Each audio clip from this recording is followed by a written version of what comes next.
Whitehall, 1212.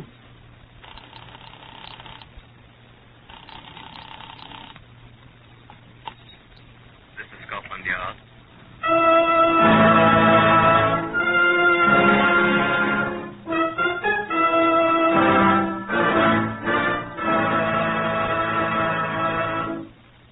For the first time in its history, Scotland Yard opens its official files to bring you the true stories of some of its most baffling cases. These are the true stories, the plain, unvarnished facts, just as they occurred, reenacted for you by an all-British cast.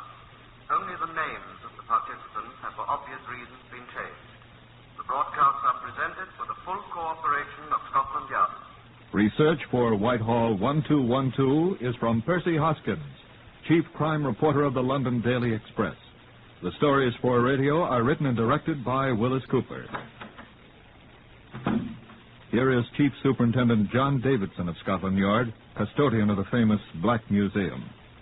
The exhibit I have to show you today from our Black Museum files is neither more nor less unusual than anything I've shown you. But, like many other of these intrinsically unusual objects, it has acquired a certain interest because of its association. Now, you've seen thousands of these. It's a string of varicolored plastic beads made by cutting plastic tubes of various colors into short lengths and stringing them together to form a woman's necklace. The string has been broken, but it's been retied, you see. The man who tied it together is here beside me. He was in charge of the case number 696966. This is Detective Inspector Herbert Case of the CID. Herbert? This case is one of the few in which the press was able to be of considerable assistance to us. Not, I assure you, by usurping the functions of the police, as so many fictional newspaper men do so fictionally successfully, but by passing on to us with remarkable celerity everything they discovered, and leaving the dirty work to us whose job that is.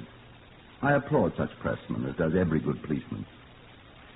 On the 9th of August last year, the Criminal Investigation Department of Nottingham received a trunk telephone call from London. The call was routed to me. The caller identified himself. John Marchbank speaking. Inspector Case here, Mr. Marchbank. Oh, yes, yes. Look here, old fellow. I've had a telephone call from Nottingham that I suspect wants investigating. Yes, sir? A man's just called to tell me that he's willing to sell me, for a considerable sum of money, the exclusive first-hand story of a murder. May I ask who you are, sir? Oh, sorry. Yes, I'm editor of the News of the World in London. We've the largest circulation, you know. I've seen your paper. Yes. Well, this chap told me that he had the story. Says you chaps don't know anything about it yet. So I thought I'd better notify you. Oh, that's very good of you, sir. Did the man give his name? Yes. I told him I'd have to consult my superiors, and I'd ring him back at 12:25. He's at a telephone kiosk there, and the number's 633191. And his name? Brown. George Brown, is it? Although I suspect that rather too easy, isn't it? Probably his nom de plume. You're going to talk to him at that number, sir? At 12:25, I told him. Yes. Thank you, sir. We'll be there with him. Goodbye. Good luck. And don't forget the News of the World, Inspector.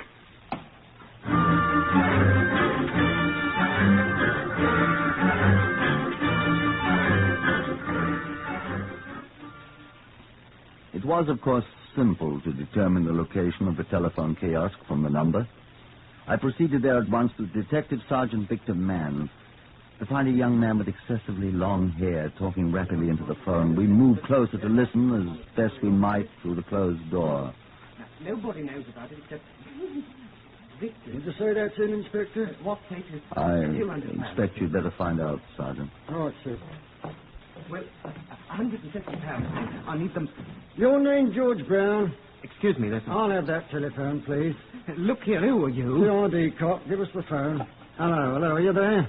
Hang on a sec, please. This is the police. You want to talk, Inspector? I say. Are you George Brown? I am. I was... It's him, Inspector. Thank you. Just wait, you, Brown. Hello, is that Mr. Marchbank? It is? Good. Was that your man? Right, we're here. We'll have a talk with him. Eh? Oh, yes. Of course, I'll remember.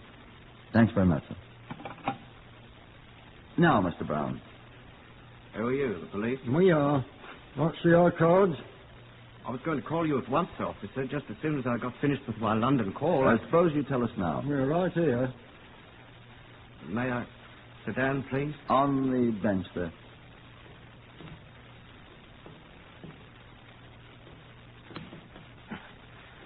Leg feels better when I sit down. What's the matter with your leg? Always been that way. Sit down, Sergeant. Now, what's this, Brown, about the murder you know about? Well, I don't know if it's a murder or not, sir. You told the editor of the News of the World it's a murder. Well, I think it's a murder. Where? It's in an old derelict orchard about half a mile from here, sir. It's a woman, you told the editor? Yes, sir, a woman. Is the body still there? Yes, sir. I'm sure nobody'd find it. Why hasn't it been reported to the police? Well, I found it just yesterday, you see, and I thought I'd try to make some money out of it before I told you chaps. Can't blame me for that, you know. Well, can't we? Do you want to take us there?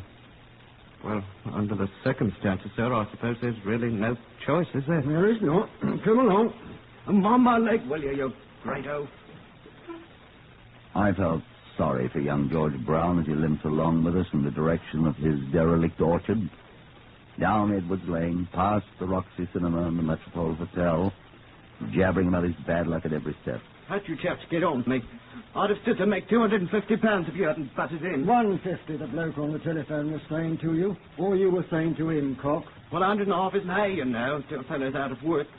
Now, I shall never see it, thanks to you. Says you're right, trying to make fools of the police. No, I didn't make fools of you, mate. Don't come at Gracie Fields on us. How much further is this place, Brown? Down the hill there. There's a path. I don't see a path. You'd never have found it. I'll show you.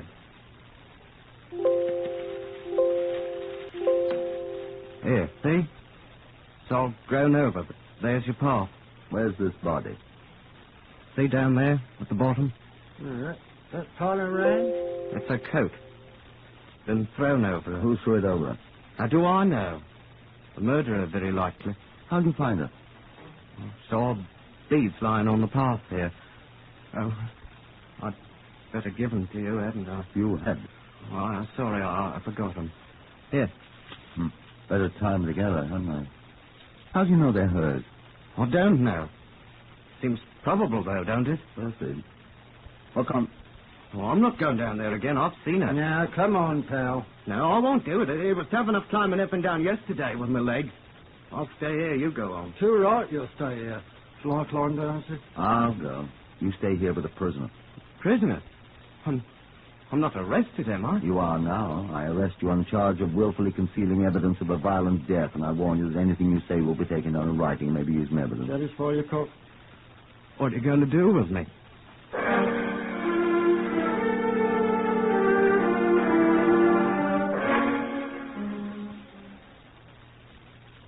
The body was that of a woman about 30, I judged, lying on her side, fully dressed, the coat carefully placed over her. There was no immediate means of identification, and the only obvious wounds were the bruises about the head, which had caused the face to become quite black. The body was removed to the mortuary at Leanside for examination by Dr. Crofton, the police surgeon, and by Dr. John Little of the Home Office Forensic Science Laboratory. Mann and I took Brown to a justice of the peace on the charge we had made of concealing evidence. He was allowed to go after he'd been bailed under the Criminal Justice Act of 1925, which permits the police to go bail themselves in such cases. In the meantime, a card found in a pocket of the coat, which had covered the body, had provided the first identification. The card bore the name of Mrs. Anne Battersby of 97 Longmead Drive, Nottingham, who had been reported missing on Friday the 3rd of August, 6 days earlier. Lodgers at the Longmead Drive address identified the broken string of beads, the coat itself, and certain other articles as the missing Mrs. Battersby's. I talked to Sergeant Mann. Yes, sir. That's who it was, all right. This Battersby woman. Body's been identified. Who identified her? Her husband and these other people, sir. What about her husband? Oh, I've talked to him, sir. Are you all right? Well, I brought him along with me, sir. He here now? Yes, sir. Let's have a look at him. All right, sir. Mr. Battersby. Yes? Come in, please. Inspector Case, Mr. Battersby. Sit down. Sit down, Mr. Battersby. I was wondering if you can tell us anything, sir. I'll try to, sir. I can't imagine. Your wife's acquaintances, is there anyone at all? I don't know of any. The ones I know are other women. No woman did that, Inspector. No. How do you account for her being found in that particular place, Mr. Battersby? I don't know. Except near the Roxy Cinema. That's where she was going when she left. She told Tommy. Tommy? Thomasina Jane, our daughter. She was home when Anne left. Where were you, Mr. Battersby? At work. What's your occupation? Advertising copywriter. For an advertising concern? No, I'm self-employed. My office is in St. Peter's Gate. I see. And when did you discover your wife missing on the 3rd? She wasn't there when I came home. At 10 o'clock at night, I notified the police at once. What time did you leave your office? About 9:30. I see. Is that your usual leaving time, sir? No. What is your usual time? About 5:30. Uh-huh. I was working that night on a new advertising campaign. You could prove that, of course. I'm afraid I can't. I was alone. I had no office employees, and I was quite startled when I realized how late it had got, and I hurried home. When you found your wife absent, where did you think she was? I didn't know. Tommy woke and said she'd gone to the cinema. I telephoned there, but there was no answer, and I called several of her friends. Women friends? Of course. Well, only one of them was at home, Danielle Dupree, and she was... What did you expect to find out, Mr. Battersby? Why, poor Anne used once in a while to stay the night, Danielle. Without leaving you a message? Well, I thought she'd forgotten to call Tommy, or perhaps Tommy had been asleep and hadn't heard the telephone. But your wife was not there? No. Danielle said she'd seen her that afternoon. Where? Near the Roxy Cinema, about 4 o'clock. And where were you at that time? I was in my office working. Where you stayed all evening? Of course. Going without your dinner? I'm afraid so. But that you can't prove. Can you? Look here, are you accusing me of my wife's death? Not yet, sir.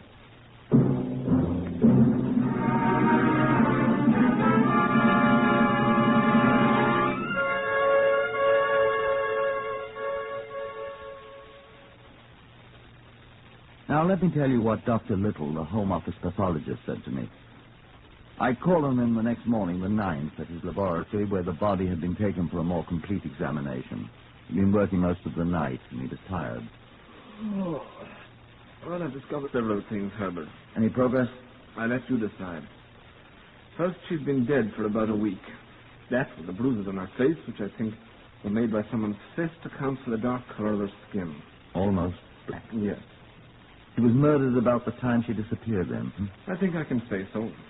How quickly did the discoloration set in? Almost at once. A day or so, let's say. Oh, I can hardly keep my eyes open. I'm sorry. It's my job.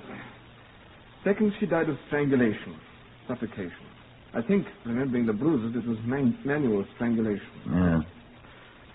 By the condition of the stomach contents, she died about 4 hours after her last meal. Ah. If we can discover when she ate last, then we'll know almost the exact time of her death. The day and the time. I'll try to find that out.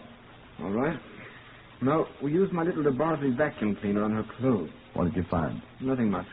Except these hairs. Longish. Black? Yes. Recognize them? And on her husband, he's almost bald-headed. What hair he has is sandy. Traces of grease on this. Can it be identified, you suppose? I doubt it. But we can compare it with samples of brill cream and other messes people put on their hair and identify it that far. Will you do that? Of course. Probably the murderers. I'm sure. On here. This is what we found under her fingernails.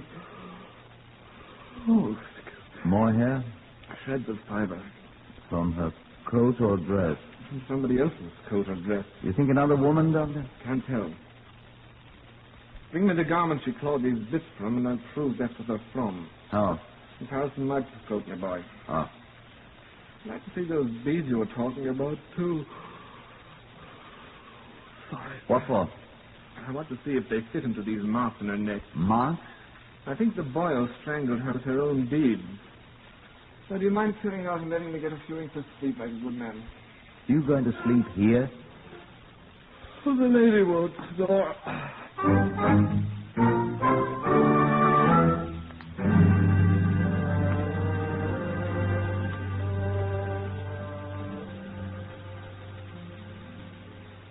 Leaving Dr. Little to his well-earned rest, I sought out Sergeant Mann for a conference. He listened attentively to my instructions. All right, sir. I've got it all, I think. The beads. They're taken to Dr. Little. Right. That is it. Ask him for samples of his hair. What else?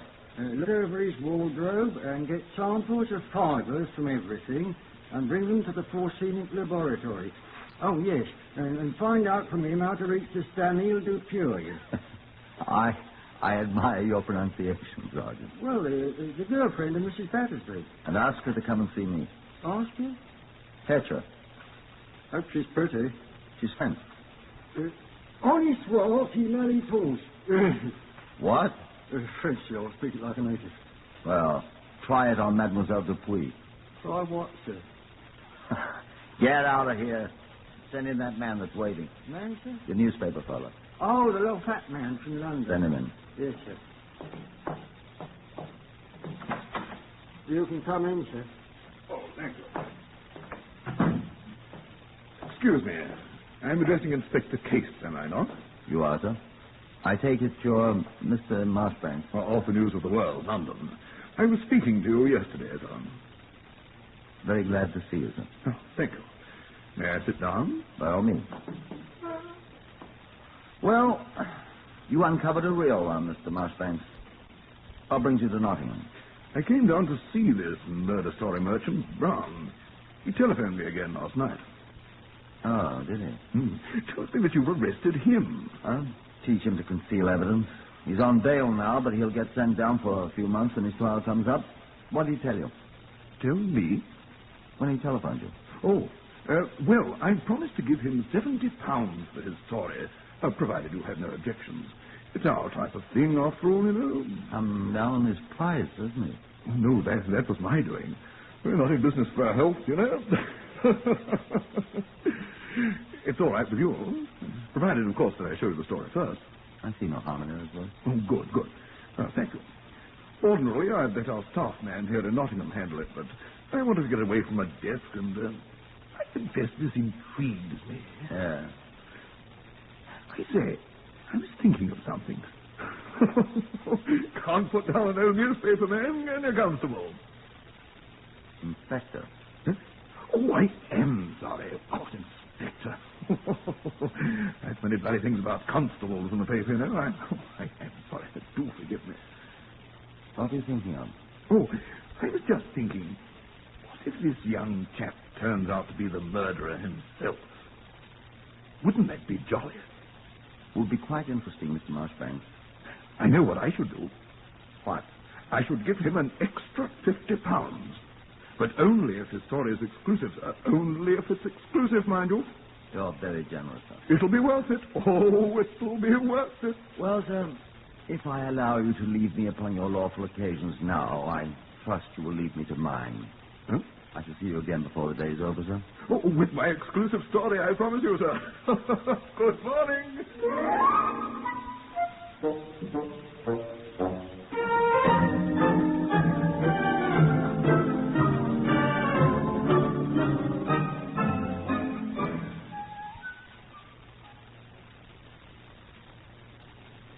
Before the day was over, I'd said, a great many things happened before that day was over. First, at about 3 in the afternoon, Dr. Little telephoned me from his forensic laboratory. Well, I had a good sleep, Chase. Well, I'm glad to hear that, sir. This is about an hour ago, and your Sergeant Mann brought in samples from your Mr. Battersby's clothing.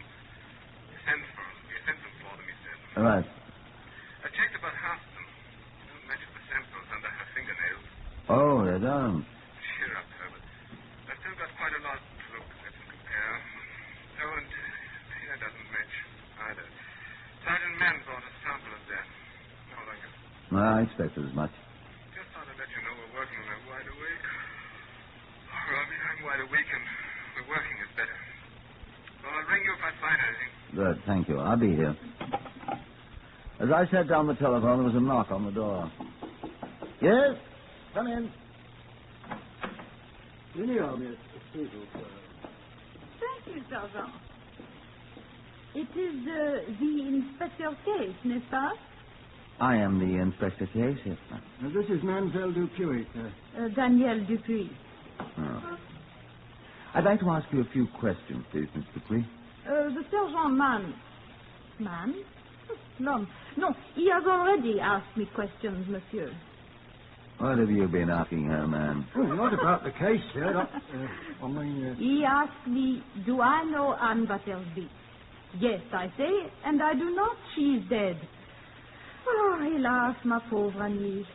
You saw her on the day she disappeared? Oh, I see her 2 times. Twice?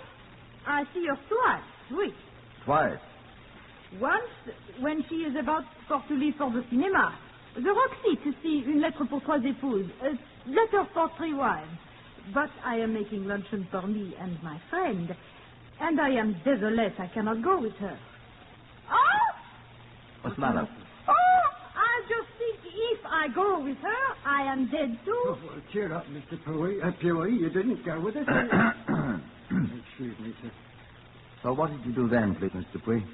I give her my lunch with my friend. Haricots verts. She means green beans. At what time? Hein? Oh, 15 hours. Pourquoi? Wait just a second. Put me through to Dr. Little at the forensic laboratory. Doctor. Who is it? Herbert Case. Nothing new yet, Case. Look, I found when Mrs. Battersby had her last meal. Uh-huh. When? At 3 o'clock on the 3rd. You know what she ate? Green beans, for one thing. Good.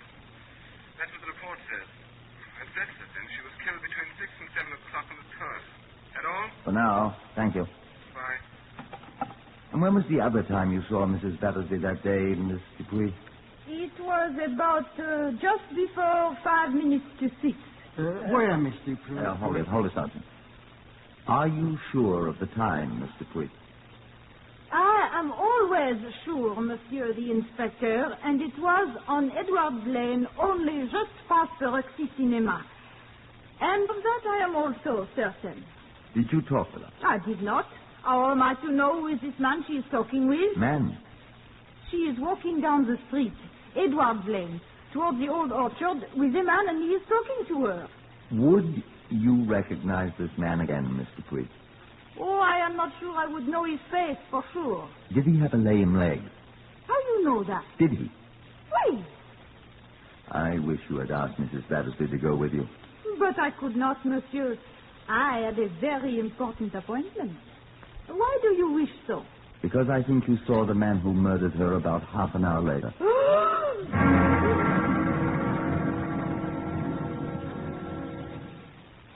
And that wasn't all that happened before the day was over. I turned Miss Dupuy over to the matron who applied cold cloth to her head. 50 minutes later, Marshbanks of the News of the World returned and came cheerfully into my office. It's wonderful. What's wonderful? The story. Brown story? Is it written already? I've got the first paragraph here, and as soon as we've looked it over, we're going over to the Black Boy Hotel. I have a room there, and he's going to finish it on my portable typewriter.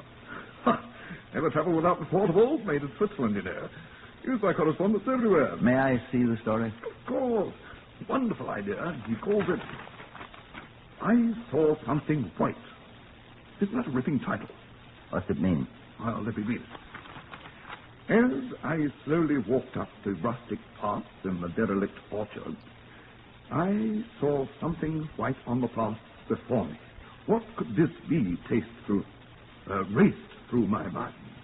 I hurried forward and bent over the white object, and my heart almost stopped. It was the white face of a dead woman. That's enough.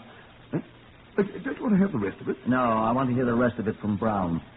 Oh, how fortunate. I asked him to wait for me in the anteroom. Isn't it? Just a second. Sergeant Mann, get Miss Dupuy and ask her to come to the anteroom at once. Fetch her if she has any objections. Yes, sir. This Dupuis. I think Mr. Brown has met her. Oh, French, eh? Come on, let's find Brown. Oh, do you happen to have an extra £50 on you, Mr. Mustang? £50?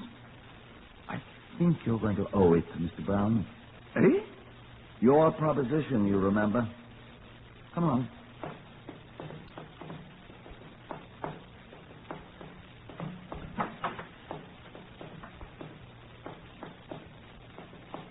Oh, there you are, Brown. Oh, how do you do, Inspector? Have you been reading my story?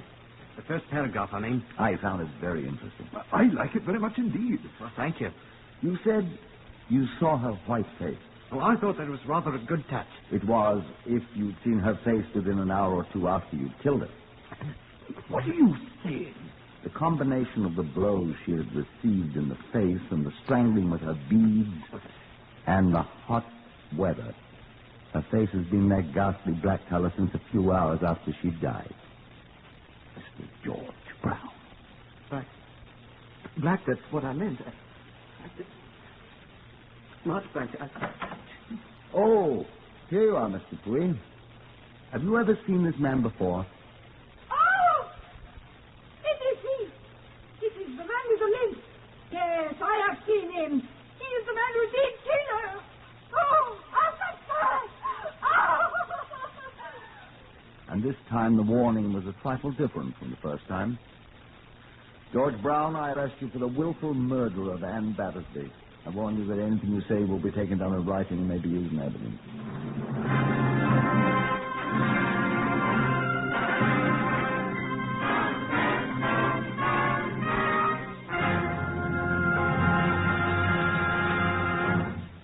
This is a little of the testimony of George Brown, but not the sizes when he was tried for murder. Yes, I killed her. No, there was no reason for it. No reason except I hate everyone. Everyone hates me and my crippled leg. I'm glad I thought so many times about a perfect crime.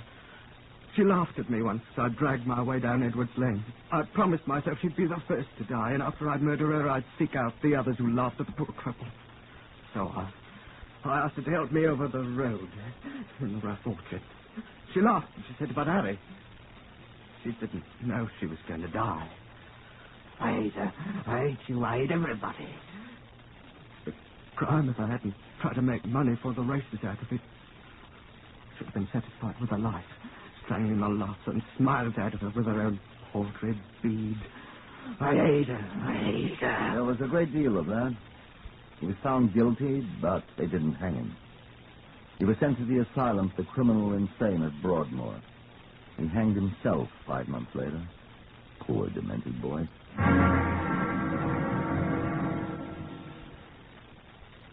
Heard on Whitehall 1212 today, Horace Braham as Inspector Case. Others in the order of their appearance were Harvey Hayes, Maurice Delamore, Carl Harbord, Lester Fletcher, Glenn Former, Gerard Burke, and Patricia Courtley. Lionel Rico speaking. Whitehall 1212 is written and directed by Willis Cooper.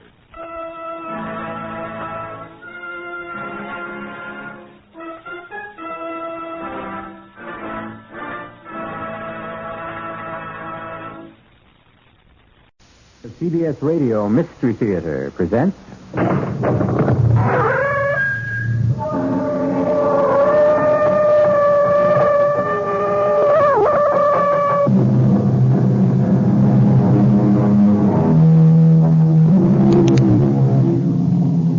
Come in. Welcome. I'm E.G. Marshall, presiding as usual over a vintage assortment of tales of mystery, terror, excitement, and suspense. Someday we shall simply have to rid ourselves of all the well-worn cliches that obscure our speech and corrode our thinking. And for our present purposes, we should start with the one that says, ignorance is bliss. The fact of the matter is that the truly ignorant are seldom blissful. Indeed, they are usually unhappy, suspicious, stubborn, and frustrated. True, a little bit of wisdom may be dangerous, but a great deal of ignorance is usually fatal, as we shall demonstrate. The garden. I've never seen such flowers. Beautiful, aren't they? Yes, how do you grow them? Oh, that's my secret, darling. How should there be a secret between husband and wife? Well... The whole neighborhood's talking. How do you grow such flowers? You wouldn't want to know. Tell me. No. I insist. Very well. It's how you water them. Oh? Well, how do you water them? With blood.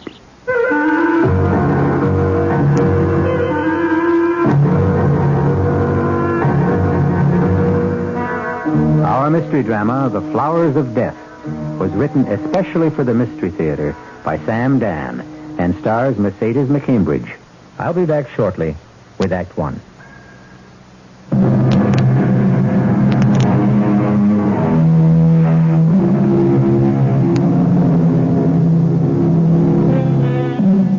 There are those who strive to be different, who march to the rhythms of their very own drummers. And these are a breed apart. When they succeed, we hail them as geniuses. When they fail, we confine them as madmen. In either case, they remain a mystery to most of us. They are beyond the common understanding.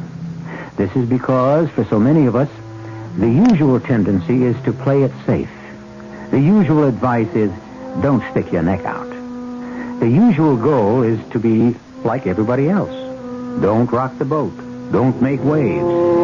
These have been articles of faith for Walter Morrison and for Gretchen, his wife. Hello? Darling, Walter, where are you? at the office. I called to tell you I'll be late for dinner tonight. Oh, Walter. Well, it can't be helped, dear. Parker's in from the coast, and I can score some points if I hang around and just chat with him, okay? All right. Oh, we should ask Parker and his wife out to dinner. Oh, she's really a horrible woman, Walter. Well, sure she is, but Parker can do me a lot of good. All right, dear. I'll see if I can set him up. If it's go, wear brown. Brown? Yes, it's your least flattering color. You shouldn't look too good. She's older than you, and she'd resent it. Yes, dear, I understand. Is there anything else you want me to do, Walter? No, that's about it. See you later. Oh, just a minute. Hello. Yes. What is it?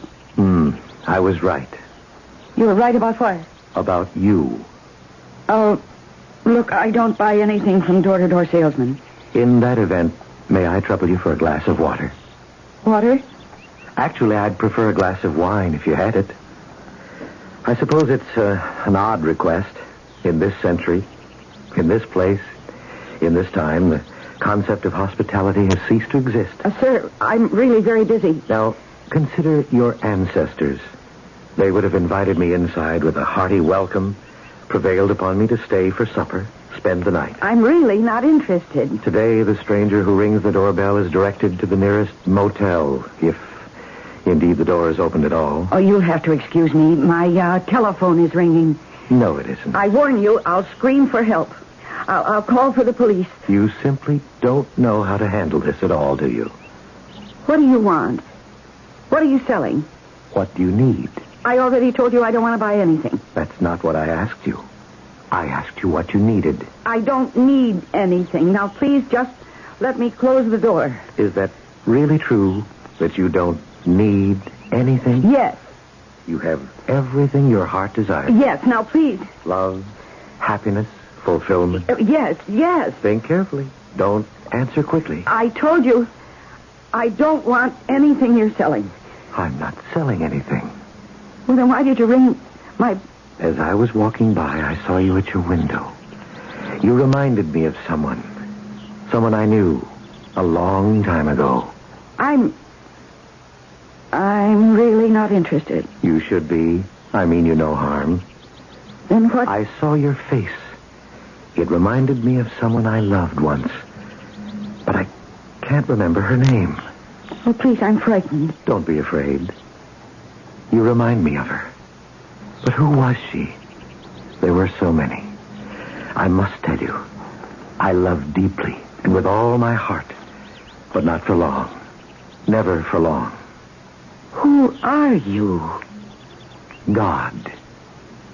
You're what? I should say a god. That's That's what?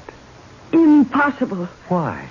Because everyone knows. What everyone knows is usually nonsense. It's what you know, what I know that counts. You say you're a god. Remember, I can see your mind. You've decided to humor me. You believe that I'm a lunatic. You hope I'm harmless. Oh, why do you say you can read my mind? Isn't it natural for me to think that a person who... My name is Dionysus, Dionysus? the ancient Greek god of wine and growing things. Well, I don't care much for wine, but I wish you could help me with my garden. You are beautiful when you smile. Suddenly this whole thing just makes me laugh. Why do you say you're Dionysus? Because it's true. I'm dreaming. I must be dreaming. What are dreams? Dionysus. I remember I had a course at school, at college, in ancient lit. It was a long time ago. Dionysus and Apollo, yes, and Zeus and Pallas Athena. My sisters, my brothers. Dionysus, the god of growing things. I think I fell in love with you then. I know. Why have you come to me now? Because nothing grows in your heart anymore. What is this life you lead? This dull, empty life. Oh, I'm very happy. Walter and I, we're happy. Gretchen, why does nothing grow in your garden? Oh, things grow. They do. Then why did you say you wish I could help you with your garden? Well, because... I know, because nothing grows with beauty, with fire. Once, in another life, you were in my garden, the garden of Dionysus. I remember now. Yes. And I'm sorry for the way it ended. You remember how it ended? Yes. It always ends badly when one of the immortal gods loves a woman of the earth. The garden. Do you remember the garden? I remember. You will live in that garden again. With you. That garden shall be in your own heart, and everything beautiful will grow from it. I have walked the world and wandered the centuries in search of you. And now I've found you again. I love you. I love you. But will you leave me again? Never. I will always be in your garden. My thought will always be in your heart. Come, love. Let us walk in the garden.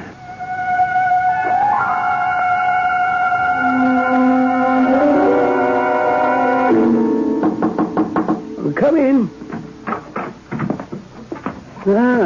Walter. Have a chair, my boy. Well, thank you, sir. Read the report, Walter? First-rate job. Well, I appreciate that, sir. Well, now, Walter, Carraway's resigned. Yes, so I've been told, Mr. Baylor. And you don't have to be told. The assistant general sales manager's job's wide open. Well, I don't have to be told that at all, sir. It's the jump, Walter. The big one. Yes, I've been aiming for it these past 10 years. Well, we just don't promote a man around here. We promote a team. A team? A man and his wife. Oh, I understand that. Glad you do. Man has to have the right kind of wife. Yes, well, Gretchen is absolutely perfect, sir. Good. I'd like to meet her.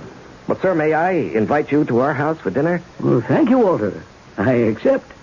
What did you say her name was? Gretchen. Sounds like a frivolous name. Well, her real name is Margaret, sir, but you see, Gretchen is a kind of nickname. I prefer Margaret. Well, Mr. Baylor, I'm sure we can call her... You see, her... my boy, it's just after that very unfortunate experience with Carraway's wife. Here we have a man who's assistant general manager of this company. And his wife is practically a hippie. Gets her name in the news with all kinds of unsavory and disreputable people. Yes, I understand, sir. You might say I'm snake-bitten. We, the company, we simply cannot afford to take... Yes, naturally, Mr. Baylor. I can assure you that that my wife is everything the wife of an executive of this corporation should be. I'm sure of it, my boy. When would it be convenient for you to dine with us, Mr. Baylor? Are you free Friday night? Yes, of course. Good. Friday night for dinner. Thank you, sir. And Walter, I I think I can offer you my congratulations. Oh, my love, don't leave me. Stay.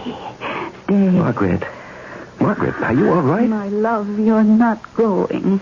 Oh, not yet. Margaret. Not yet. Margaret. What? Honey.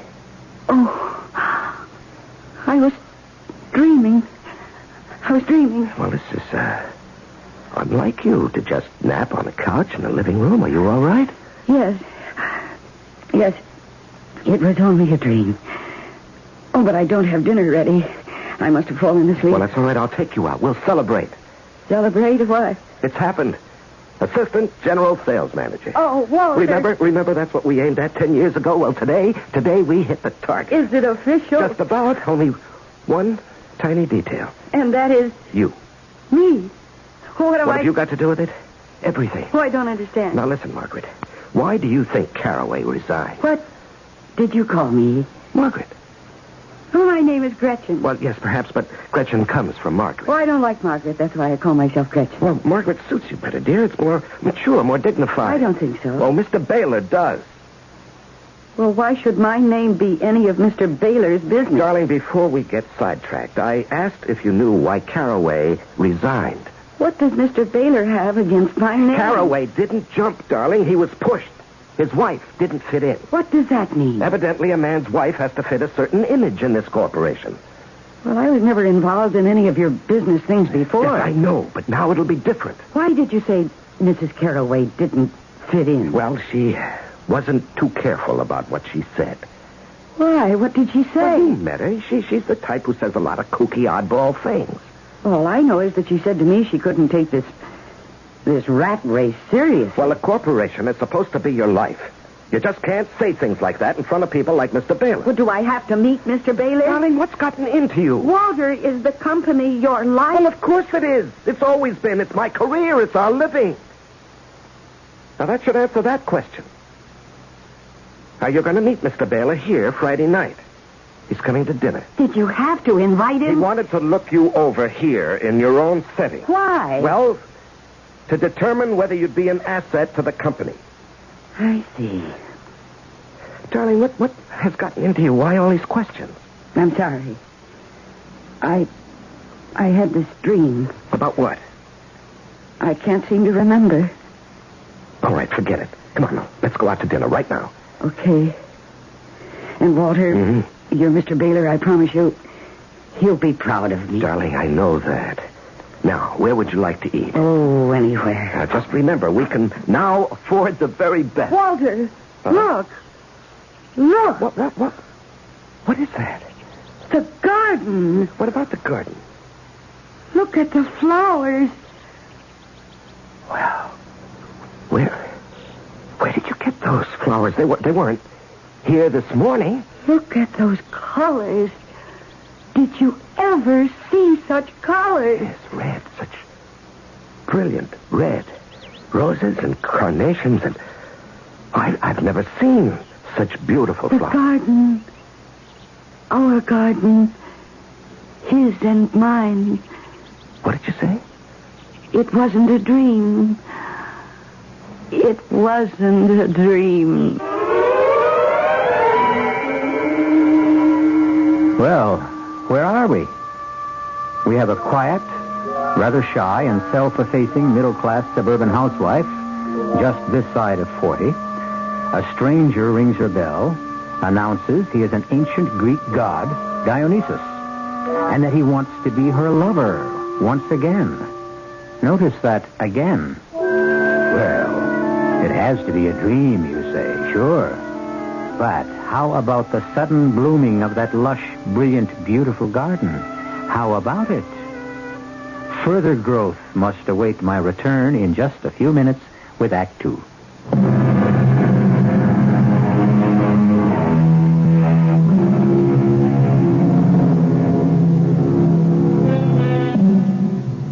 Is this how it was in the ancient days? Did the gods appear in dreams? All the loves we read about between the immortals and their human subjects, were these all dreams? Visions? Well, we don't know. We present only the facts in the case. And the basic fact in this case seems to be that suddenly the garden of Gretchen Morrison is a lush, luxuriant riot of color after she had dreamed that she had a love affair with the ancient god Dionysus. Well, people have had even more extravagant dreams, from what I've heard. It wasn't a dream. It wasn't a dream. What are you saying? Nothing. Charlie, how did you ever get all those flowers to... Well, I'd say it's miraculous. Hi there, Gretchen. Walt. Oh, hello, Porter.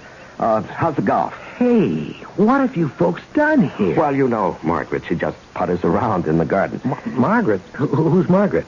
Oh, that's my nickname for Gretchen. What have you done to your garden, Gretchen? Nothing. Oh, come on, Gretchen. I'm willing to abdicate gracefully. June and I consider ourselves the garden people in this neighborhood. Well, Porter, And quite frankly, Gretchen, we never saw you as a threat. What I mean is, you did have a few respectable-looking plants. Yes, isn't it fantastic, Porter? Is it a fertilizer, a new kind of food? Now, dear, don't give away your secrets. Oh, come on, Gretchen. We've always been good friends. Well, they just grew, that's all.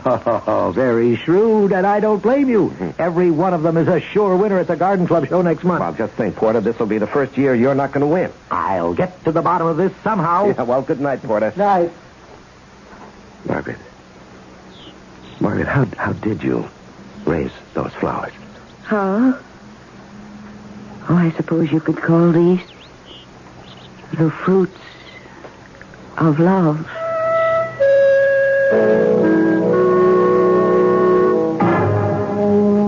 Margaret! Margaret! Oh, there you are. Didn't you hear me call you? You were calling Margaret. Now, look, dear, it's only for Mr. Baylor's sake. My name is Gretchen. Well, all right. Well, just go along with it for tomorrow night. Now, what are you doing out here? I'm sitting among my flowers. Well, shouldn't we be inside with dinner? I was just listening. Listening to what? To what they were saying. To what? Who's saying? My flowers. Your flowers? They can't say anything. Oh, that isn't true, Walter. They're speaking now. Well, I don't hear anything. You don't hear flowers. You see them. Each color has a meaning. Now, Gretchen. That rose bush just in front of you. It isn't the same shade of red all the time. From instant to instant, it darkens and then lightens as the flowers feel and think. Margaret, quit this nonsense. Walter, it isn't nonsense. Yes, it is. Now, dear, I know you're under a strain. But I'm not. Yes, you are. And I was thinking about it. Now, tomorrow night is the most important night in our lives. It is? Why? Why? Oh, my God. Which one? Please listen. Now, you and I, we've worked for this. We have 10 years invested in tomorrow night. Oh, please, Walter, you mustn't excite yourself like that. Tomorrow night, we cross the Great Divide. The what? That line that separates the successes from the also-rans. Tomorrow night, a door will open for us, and we step into the executive suite. Oh? Yes, And that door will be opened by Frederick Tower Baylor, or it won't be opened. Darling, It all depends on you. Now, here's what you have to do. I got this list from Mr. Baylor's secretary this afternoon. Walter, dear, I was in the midst... In the midst of what? I was talking to these flowers, and now I think your anger has frightened them. Margaret? I mean, Gretchen... Yes? Gretchen, you don't feel well. Oh, no, I feel wonderful. I've never seen you so... So what? Well, you're usually so sensible. I've never been as sensible as I am at this very moment. All my senses are alive and free. Do you think... Should you see a doctor? Why? Because you're not well. That isn't true. Gretchen, what's wrong? Nothing is wrong. Even if I were ill, which I'm not, what would a doctor do? Prescribe a pill? And what would the pill be made of?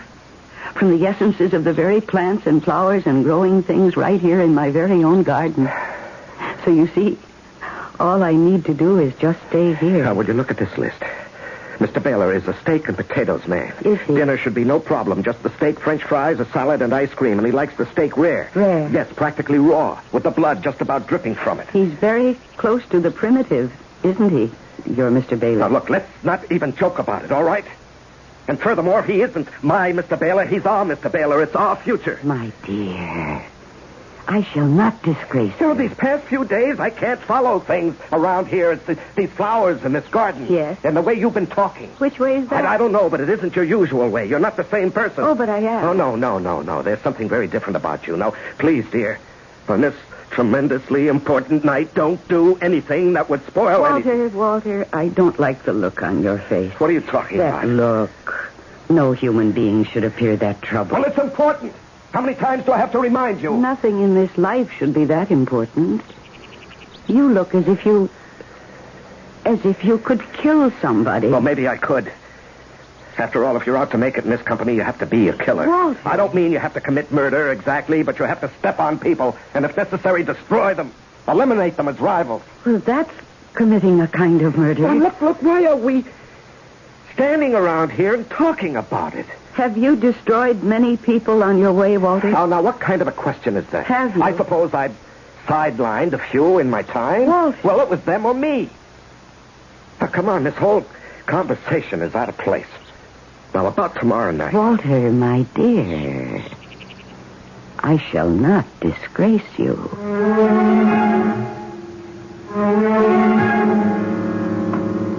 Margaret, we're here. Well, Walter, it's a nice-looking place you have here. Yes, indeed. The little woman is certainly a lady of good taste. Oh, thank you. Well, good evening.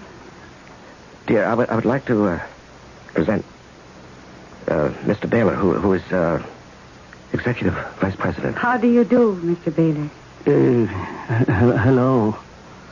Do you like my gown? It was worn by the ancient Greek women, especially on festive occasions. But did you prepare a picture of martinis, darling? No, my dear. We shall have wine later. Wine? Oh, yes. Wine made with honey. The ancients called it mead. Delicious. Well, yes, but darling... And we shall have a most wonderful supper. A meal that would be enjoyed by the gods themselves. Goat's milk and cheese, bread and fruits, and dates and nuts. But, darling, I told you that Mr. Baylor... But that will come later. First, I have prepared a bath for Mr. Baylor. You what? Dear. Well, you bathe, don't you, Mr. Baylor? Well, One must separate himself from the cares of the day before one can enjoy the delights of the evening. And so you must wash away. I don't believe this. Dear, I now, really Mr. think... Baylor will use the main bath, and Walter, dear, yours is waiting for you in the guest room. And now, if you'll excuse me for just a moment, I shall make sure your bath water is properly scented. The pitcher of goat's milk is there, on the sideboard. It's ice cold and delicious. Walter. Sir, I really don't know what to say. Is this your idea of a joke? Now, Mr. Baylor, please believe me. Because if it is, I'm not amused. Mr. Baylor, I really don't know what to say. That ridiculous costume and goat's milk and cheese. Well, there must be some mistake. I'll straighten it out. Well, this is exactly what I have to guard against. I thought Caraway was married to a cook, but yours... Well, I'm sorry, sir. Well, you should be. Mr. Baylor, where are you going? Where do you think I'm going? Home. But don't you see she's been ill? Yes, that's it. She hasn't been feeling well lately, sir. Really? You'd never know it to look at her. Good night. Now, Mr. Baylor, Well, whatever became of Mr. Baylor? Whatever became of Mr. Baylor? Do you mean you have to ask? Where did he go? His bath is ready. Yes, I'm sure it is. Have some milk. Here, drink it. You'll feel much better. Walter, why did you do that? Margaret, do you know what you did to me? I don't like that name. You know what you did to me? You destroyed me. Now, please tell me why. Why? Why did you destroy me? But I didn't. Tell me why. We've been married 15 years. I thought we loved each other. I don't know of any reason you would have to hate me. Now, why? Why did you suddenly destroy me?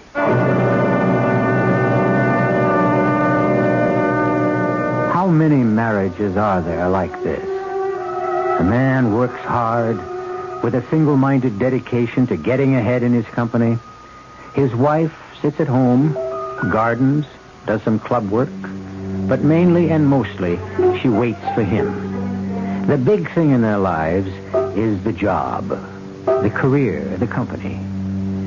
I suppose the answer is there are many marriages like this. Even the best of machinery breaks under stress, and human beings are not the most perfect machines. We'll see what repairs, if any, can be effected when I shall return with Act 3.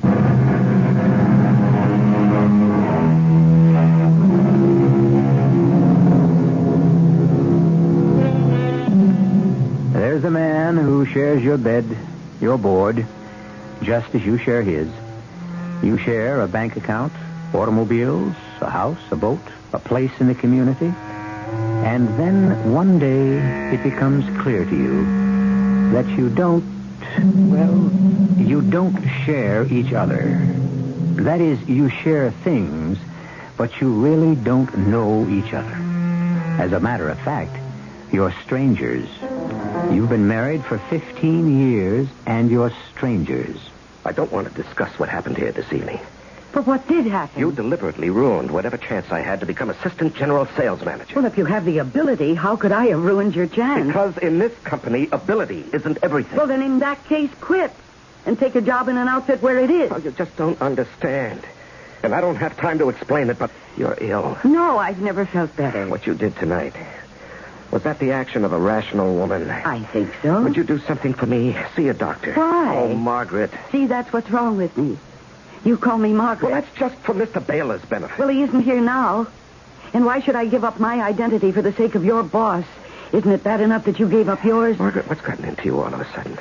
Now, you never spoke this way before. You were always so reasonable, so cooperative. Now, what is it? Oh, poor Walter. Don't take that tone with me. Now, Mark, Gretchen, listen. Will you help me? I'm trying to help you. Come on, let's walk in the garden. Oh, let's enjoy the beautiful growing things. Gretchen, I want you to see a doctor. No. Please, do it for me. There is something wrong with you. Are you aware of the things you said to Mr. Baylor? Darling, we live according to certain rules. I know. And I don't like those rules anymore. Gretchen, you're different. And I'm scared. Now, just see a doctor, huh? But I told you, Walter, there's nothing wrong with me. Well, just let me hear the doctor say so. And I promise you, I'll abide by his decision.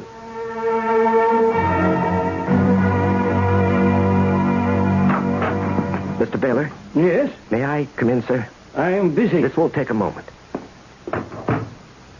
Mr. Baylor, I want you to give me another chance. I think the matter is closed, Walter. You know I'm the best qualified man in the company. Not in all respects, Walter. I'm sorry. She was ill. I'm sorry to hear that. She's being treated for it. I said I was sorry. You know, this business we're in, it isn't easy, and it takes its toll. That's why it takes a special kind of man who has the support of a special kind of wife. Well, she's worked hard, and she's tried hard all these years with me, and I guess the strain was just too much. Walter, I don't think I can see my way clear. Please, sir, let's give her another chance. Better that this thing should happen now rather than later. We can nip it in the bud. She'll be all right, I promise. Well... in a few weeks, she'll be just fine. You'll see. Well, I'll think about it. Thank you, sir. Thank you.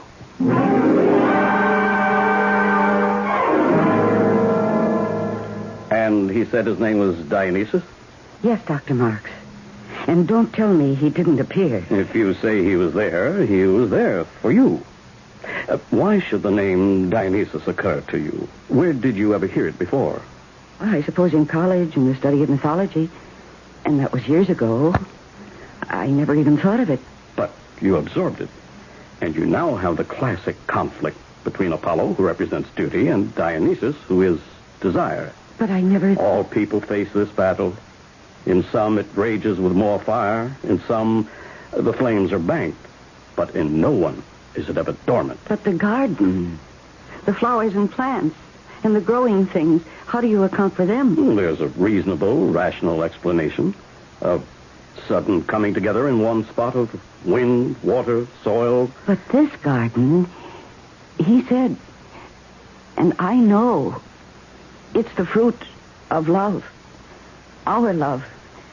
I sit there among the blossoms, and I know He's with me. He's talking to me. My dear Gretchen, you'll learn better in the winter. What about the winter? In the winter, the garden will die. And so will this dream.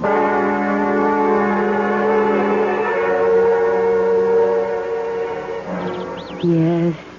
Yes, my love. Yes, I hear you. Yes, I see you. Gretchen. What? Oh, Porter, you startled me. Oh, is this your secret? Do you talk to your flowers? Of course. I just can't understand this garden. It grows more beautiful every day. Yes. Come on now, Gretchen. What's the secret? It's a garden of love. For sure, but how does it work? It's the love of two people. Okay, I won't ask. I'm satisfied just to enjoy it. I do have a confession to make. I was so wild with envy that I came in here the other night and I stole a small rose bush.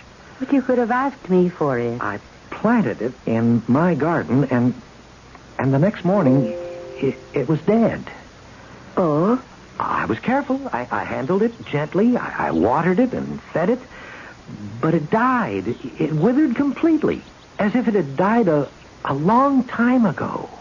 Perhaps it did. Gretchen, what's come over you? You seem so different, so... Yes? Well, you always struck me as well, I'll say it, a very quiet little person. And now you glow all over. I feel there's a glow inside me. Gretchen, it's beautiful. But I see now it's an awful beauty. It's a frightening beauty. Fear and terror. It's all part of beauty. Those crimson flowers, that red. It's like the red of blood. These flowers, they look as if they're being nourished with blood. They are, Porter. They are. How did you know? How did I know? Well, good night, Gretchen. Good night.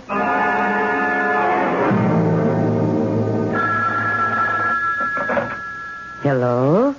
Gretchen, it's 4 o'clock. I called to check. On what, Walter? To make sure you were at the doctor's. Oh. Well, you have an appointment. Did you forget? No. Then what are you doing at home? I don't care to go. Now, what are you saying? Well, why should I go? I'm not the one who's sick. Mr. Baylor is giving us another chance. Oh, Mr. Baylor, what an unfortunate man. He should spend more time with growing things.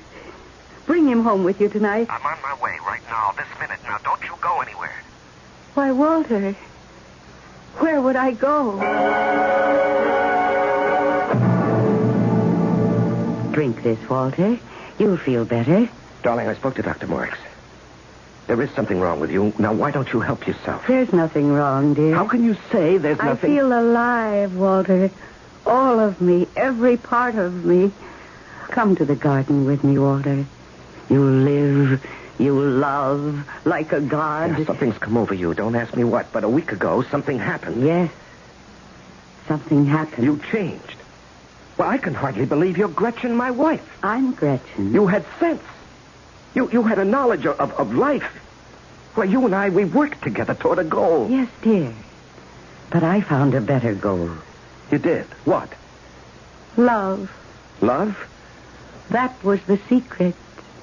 The secret of the ancient gods. Now, Gretchen, I'm going to drag you to the doctor. Oh, if you must fight, fight like a man with your hands. I despise you. Now, what has happened? You can't just suddenly tear down our life. What's wrong with what I'm doing? Why shouldn't I work for the Baylor Corporation? Because it's a house for slaves. Well, it's my job. We agreed. You never objected. It bought us this house and the cars. And turned us into fawning, simpering, terrified slaves. Okay. Everybody in the world is a slave to something. That's what life is. You give to get. Yes. Everyone is a slave. But I have been freed. What do you mean freed? By whom? By my lover. What lover? He's in the garden. Gretchen, you come back here. If you want me, fight for me. Fight him for me. Oh, love, stay with me. Don't let anyone keep us apart. Gretchen, who are you talking to? My lover. Don't you see him? You mean there's another guy? Someone else? Someone else who gives me what I need. Who? He's a god. Who is he? I told you. I'll choke it out of you. He's a god. Who is the guy? Walter, you're choking me. Who's the guy? You're choking me. Walter. Walter. Who? Please. Please. Bury me here. In my garden. Gretchen. Oh, please. It's dark. And no one will know. Oh, please.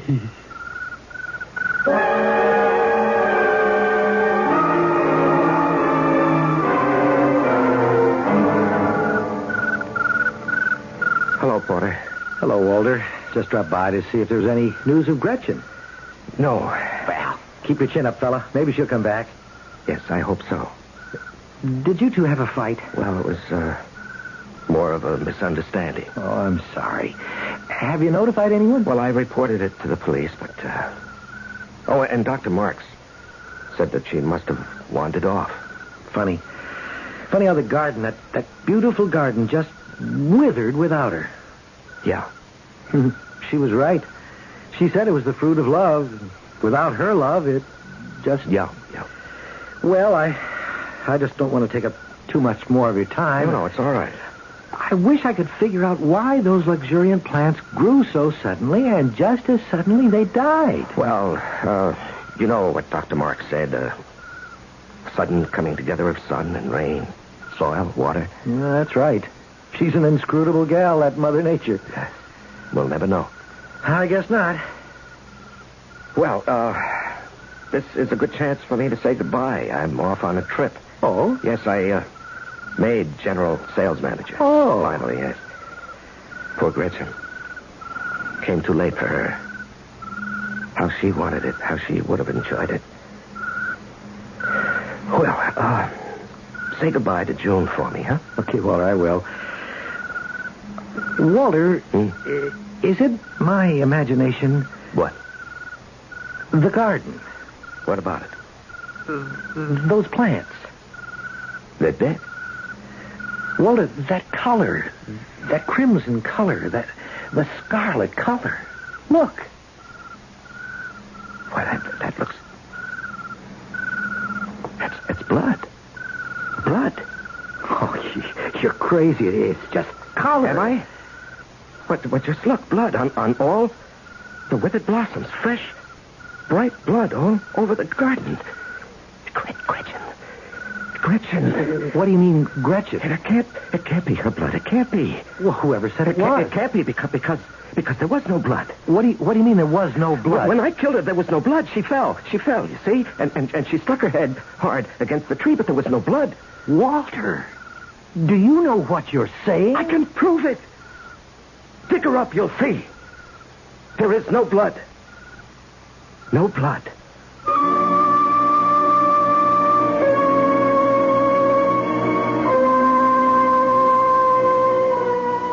Well, there was some in the garden, in the beautiful garden of Gretchen and Dionysus. And the garden is no unusual garden, for all flowers have something in them of the one who plants them and watches and waters and nurses and loves them. I'll be back shortly.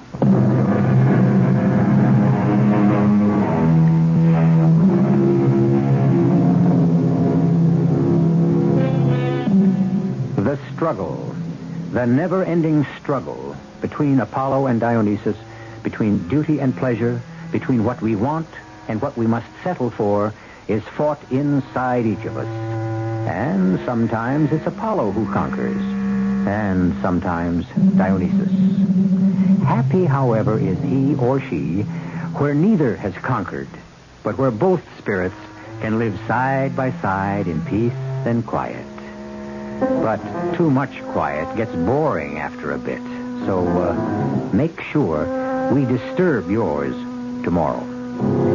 Our cast included Mercedes McCambridge, Larry Haynes, Robert Maxwell, and Gil Mack. The entire production was under the direction of Hyman Brown. And now, a preview of our next tale. Don't bug me, Louise. What are you doing? Trying to empty the bottle? Maybe I have a reason. I might catch up with you. Why, you're shaking, Jim. What is it, Jim? What's the matter? I was followed. Somebody followed me all the way home. I've asked you not to walk the streets alone at night. Who was it? What did he look like? I don't know who it was. All I could hear was the footsteps. Just the shadow of a beat behind mine. As though she, whoever it was trying to fit their feet into my footprints. Every time I stopped, they stopped. And when I turned around, there was nobody there. Nobody at all. Radio Mystery Theater was sponsored in part by Uncle Ben's Long Grain and Wild Rice. This is E.G. Marshall inviting you to return to our Mystery Theater for another adventure in the macabre. Until next time, pleasant dreams.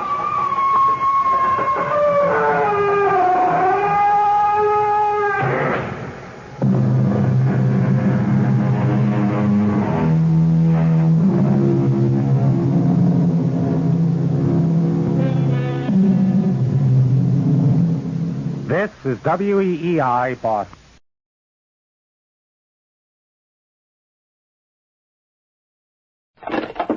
Whitehall 1212, hurry. This is Scotland Yard.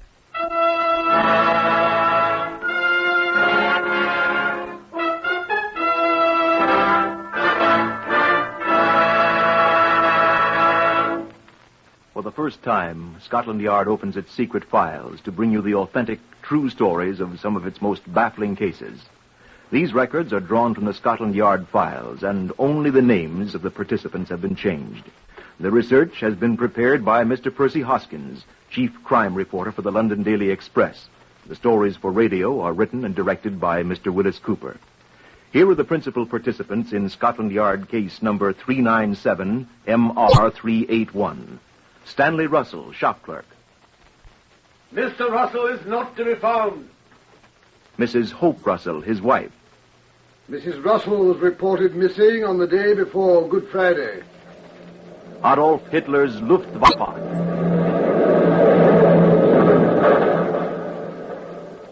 Chief Inspector Bryce Purcell of Scotland Yard.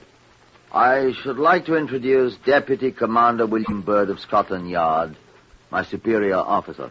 Before we proceed, I believe it would be a good idea to visit the Black Museum. Come along with me, if you please.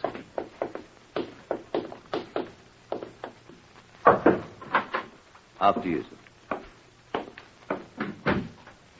Good afternoon, John. Good afternoon, sir. This is Chief Superintendent John Davidson, curator of Scotland Yard's Black Museum. Well, how do you do? You came about case number 397 MR381, I believe you said, sir. Right. Will you tell us about it, John? Well, this is the exhibit. No, don't touch it, please. It's quite fragile. And as you can see, it has already been broken. We have a great many other exhibits of crimes in these rooms.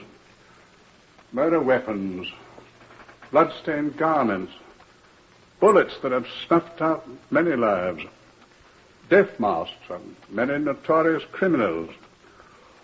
Almost every instrument of violence that can be conceived. I should explain that these gruesome objects about us are not merely souvenirs.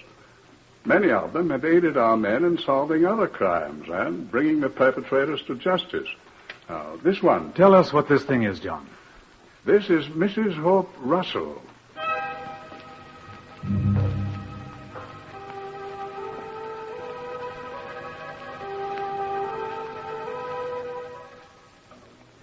"16 months after the Easter Blitz of 1941, the work of clearing out bombed-out areas of London was still progressing. On the 12th July 1942, the Scotland Yard Information Room received an urgent call from P.C. John Dunn of the Kennington District.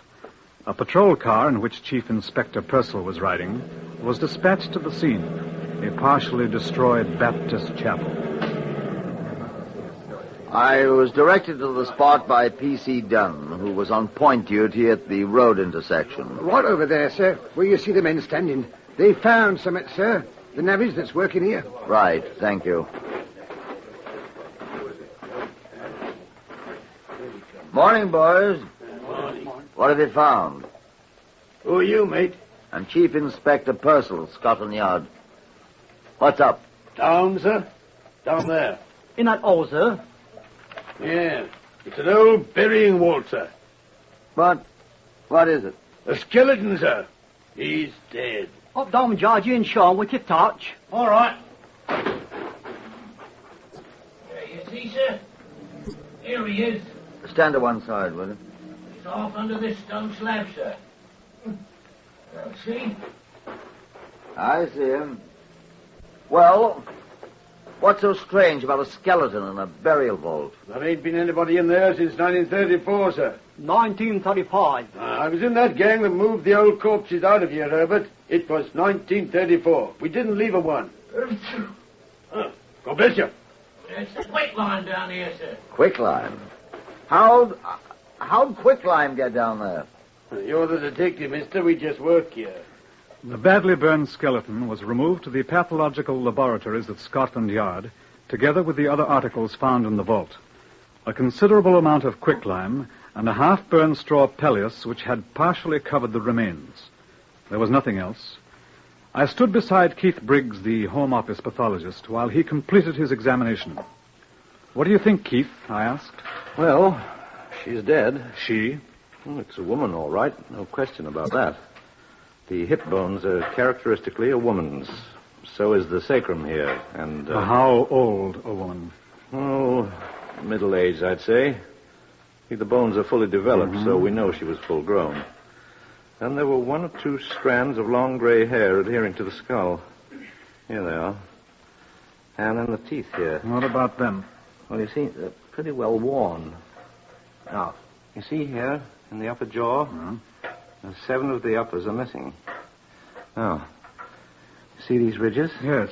Well, they were caused by a dental plate, which probably consisted of 7 teeth, and then... What are you looking for? The measuring tape. Oh, here. The lady was lying on it. What are you going to do now? See how tall she was. She's rather jumbled about. And the feet, where are they? Oh, the thigh bone's all I need. Oh, hold it, please, huh? This one. Now, let's see. 43 centimeters. Well, that's all right, sir. Well, 43 centimeters multiplied by 3.6. What are you doing? A sediment scale. You multiply the length of the thigh bone by 3.6.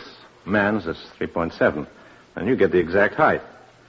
Now, see, that's 154.8 centimeters. We'll call it 1 meter 55. Meters 39.37 and 55 hundredths of 39.37 is 21.65.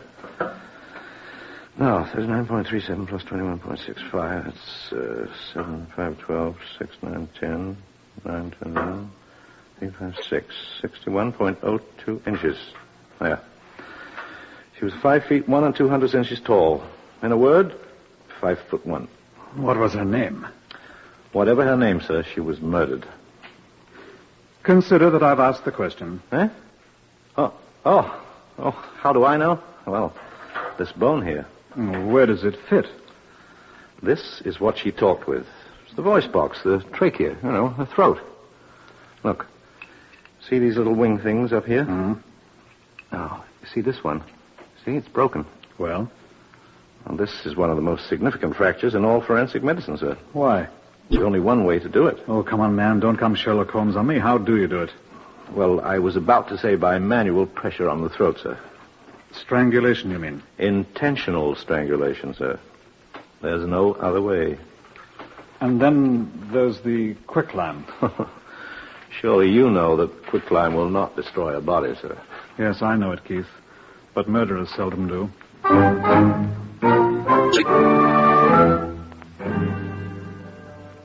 Reference to the ARP records showed that every other casualty and missing persons in Kennington had been accounted for. It was apparent that the victim had not been a resident of that district. I caused bulletins and charts of the teeth to be sent to all the dentists in London for identification. No results were forthcoming, and we were forced to conclude that the dentist in question had become an air raid casualty, or that the work had been done in some other city. I gave Purcell a very difficult assignment. Difficult, sir? Well, it's not so difficult, but it's tedious. It'll take a long time. I know, but it's got to be done. I'm strongly of the opinion that it was murder. We checked carefully, sir, and the only quicklime on the entire premises was that in the vault with the skeleton. I thought they might have dusted the entire place with quicklime for sanitary purposes, but they hadn't. Certainly looks as if someone had wanted to dispose of a body. Until we know who she was, we'll never discover who he is. Yes, sir.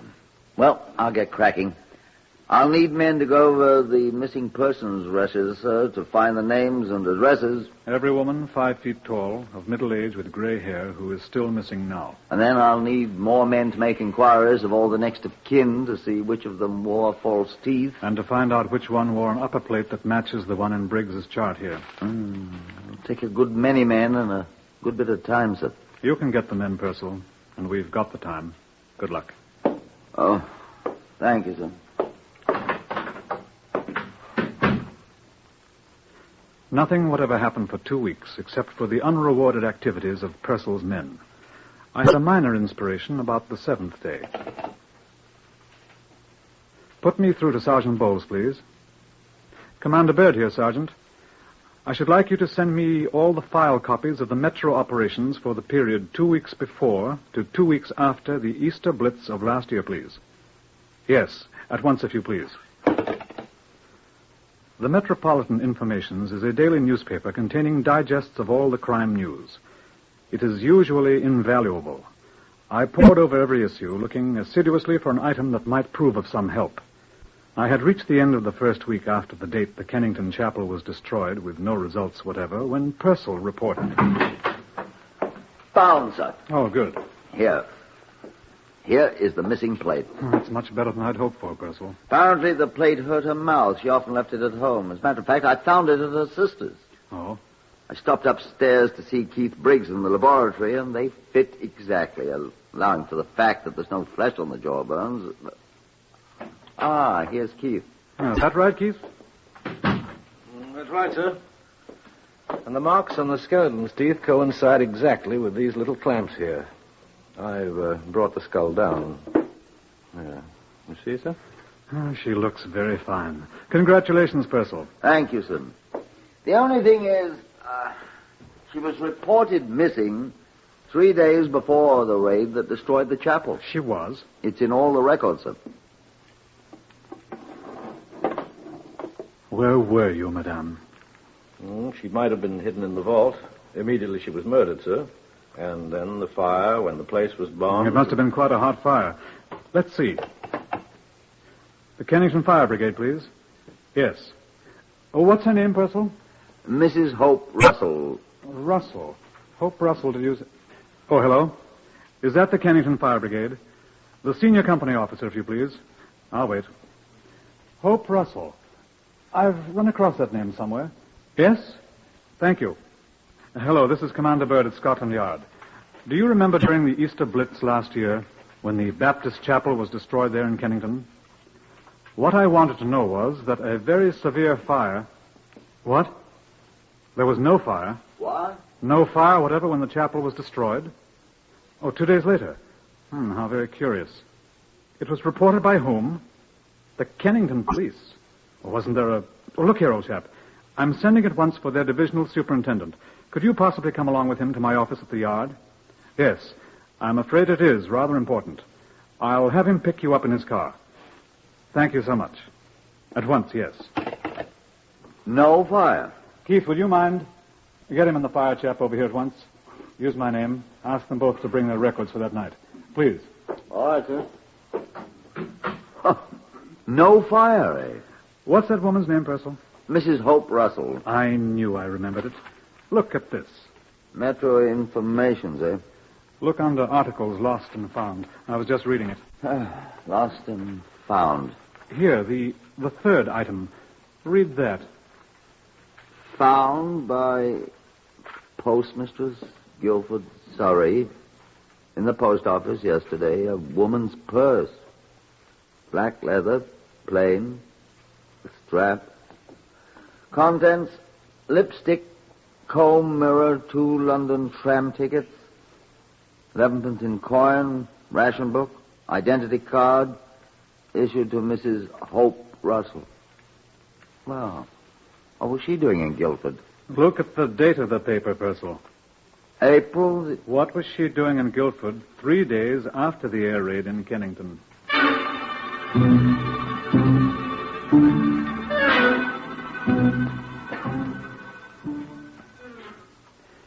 The divisional superintendent and the fire brigade officer from Kennington sat in my office with Purcell and me.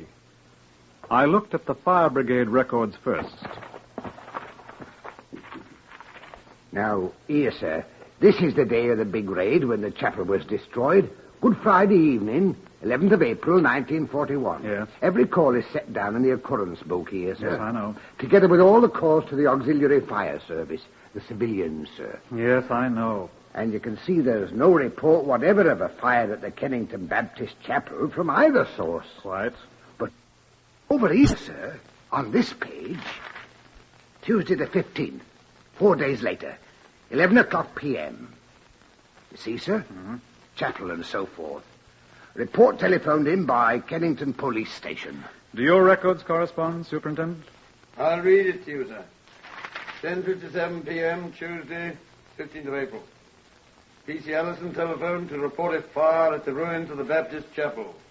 Alarm telephone to Kennington Fire Brigade at 11 p.m. You rang us up yourself, Robert. I did that indeed. Here's my initials. What do you think, Purcell? Why did the police constable report it? Yes, I was just going to ask that. I don't understand, sir. Wasn't there a fire watcher? Wasn't there? Well, sir, there was a fire watcher. There was supposed to be. Oh, where was he? Asleep, sir, probably. Or out catching a drink somewhere. Not an ARP man. No, sir. A private man employed for the wholesale chemist across the road from the chapel. A thoroughly useless man. Completely undependable. Yeah, his employers caught up with him at last, sir. He was sacked 6 or 7 weeks ago. I've not seen him since. Neither have I. Well, sounds like a spiv to me. He is, sir. I knew him quite well. Had a great deal of trouble with his wife, and I used to see him quite regularly. Oh? He agreed to pay in 18 shillings and 9pence, I think it was, weekly, at the police station for her, which he didn't ever do. Not ever. Never once till Easter Monday last year, right after the big raid. He kept it up, too, till he was discharged and left. I suppose this chemical firm he worked for could put us on to him. I'd like to have a chat with the fellow. Wouldn't you, Purcell? I certainly would.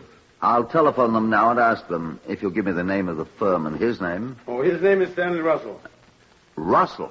I wonder if you'd know his wife's name, Superintendent. I've seen it often enough. Yes, sir. Her name is Mrs. Hope Russell.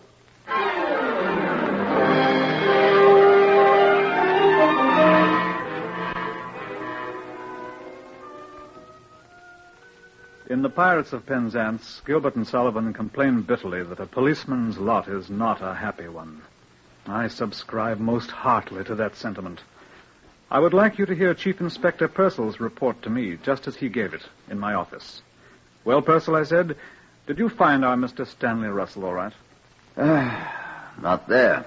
Well, you've left men to wait for him, haven't you? Sir, I got the address of the place. Sergeant Hatton and I drove there in a yard car driven by Constable Small. Get on with it, man. The whole bloody place was gone, sir. Gone? The whole bloody block was destroyed. Destroyed by an enemy bomb in an air raid 6 months ago. One day after Russell moved in. Not one person in the whole building's been heard of since. Sir, I respectfully request permission to go somewhere and get howling drunk. You know, Purcell, I think I'll go with you.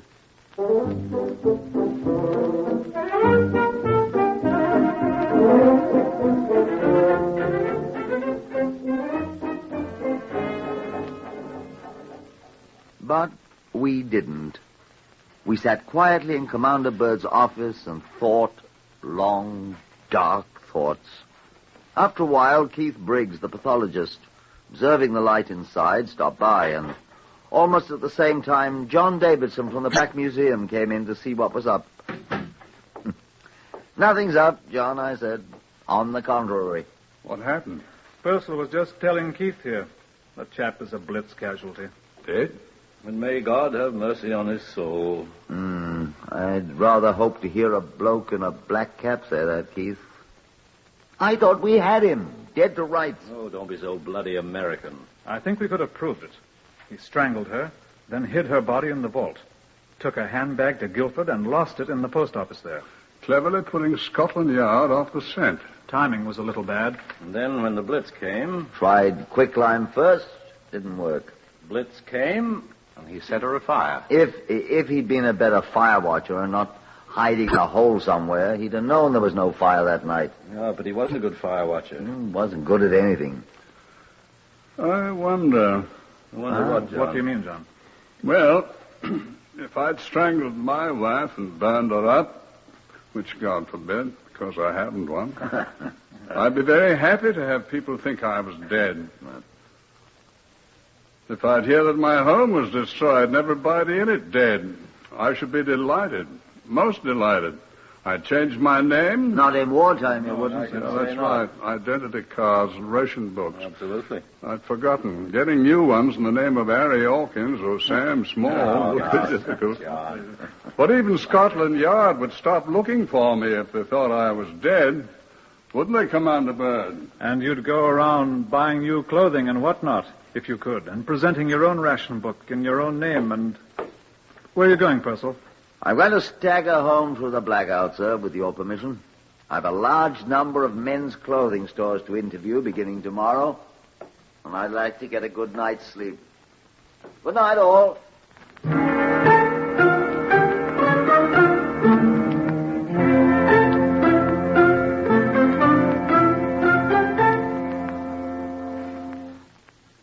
The Stanley Russell crop was enormous. Chief Inspector Purcell discovered that 234 of them had purchased clothing since the date our Stanley Russell had been reported dead by enemy action. But not one of them was the Stanley Russell we wanted. We made thorough inquiries of all his known acquaintances, all to no avail. The War Office had no record of our man. We were reluctantly forced to the conclusion that he was dead, or that he had heard of our search for him and gone to ground most effectively, as I said to a rather haggard Purcell. Purcell shook his head. I'd like to keep on looking, sir, if I may. I have a hunch that he'll turn up unexpectedly. It will certainly be unexpected so far as I'm concerned. I'd like to keep on trying, sir. Well, for a few weeks more, but I'm afraid... Commander Bird speaking. Yes, he's here. It's for you, Purcell. Well, I'll take it outside, sir. No, don't. Take it here. Thank you, sir. Chief Inspector Purcell here. Who is he? Oh? Well, I don't know him personally, but I know of him. Yes. Will you ask him to wait a moment? I'll ring you back.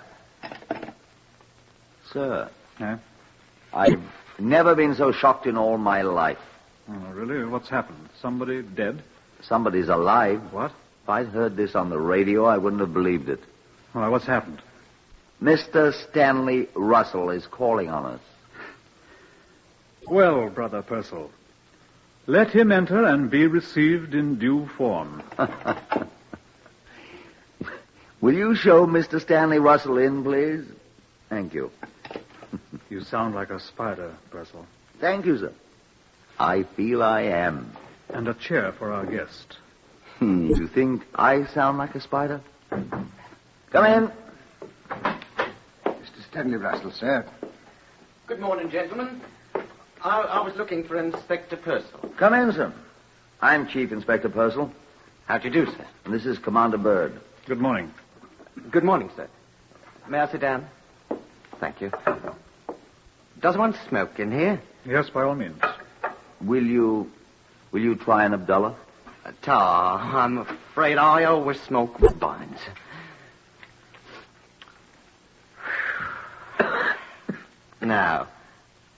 I hear Scotland Yard is looking for me. That's true. Why, may I ask? You've been extremely hard to find. Oh, I've been in the country. Derbyshire. We should have come there eventually. Oh, I've saved you the trouble. What do you want to see me about? You were a fire watcher, Mr. Russell, in Kennington. Yes. There was an unreported fire at the Baptist chapel there whilst you were on duty. When? 2 nights after the raid that destroyed the chapel. I didn't see any fire. Is that all you wanted? No, Mr. Russell. Well, I don't recall any fire, sir. You didn't see or hear the fire brigade? No, sir. Near 11 o'clock? Oh. Well, I must admit I wasn't there. Where were you?